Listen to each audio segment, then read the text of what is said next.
The gospel's a little longer so you can remain seated. And I would also draw your attention, what you did on the back of the butterfly was Matthew's version. Now we hear John's version. The Holy Gospel according to St. John, the 20th chapter. Glory to you, O Lord. Now, on the first day of the week, Mary Magdalene came to the tomb early, while it was still dark, and saw that the stone had been taken away from the tomb. So she ran and went to Simon Peter and the other disciple, the one whom Jesus loved, and said to them, "They have taken the Lord out of the tomb, and we don't know where they have laid him." So Peter went out with the other disciple, and they're going toward the tomb. Both of them were running together, but the other disciple outran Peter and reached the tomb first. Stooping to look in, he saw the linen cloths lying there, but he didn't go in. Then Simon Peter came following him and went into the tomb.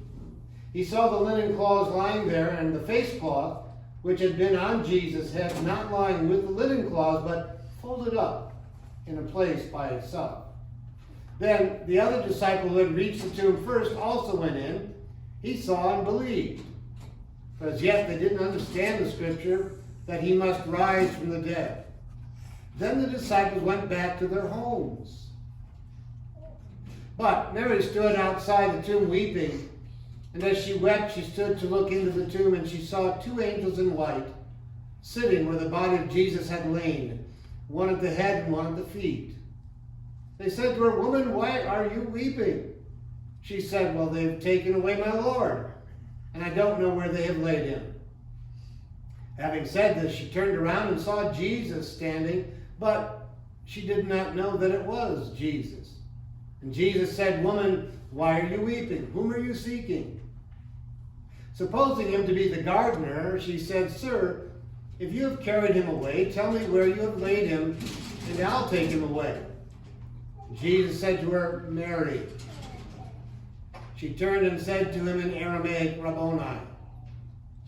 Jesus said, "Don't cling to me, for I've not yet ascended to the Father. But go to my brothers and say to them, I am ascending to my Father and your Father, to my God, your God." Mary Magdalene went and announced to the disciples, "I have seen the Lord," and that he had said these things to her. The Gospel of the Lord. Praise to you, O Christ.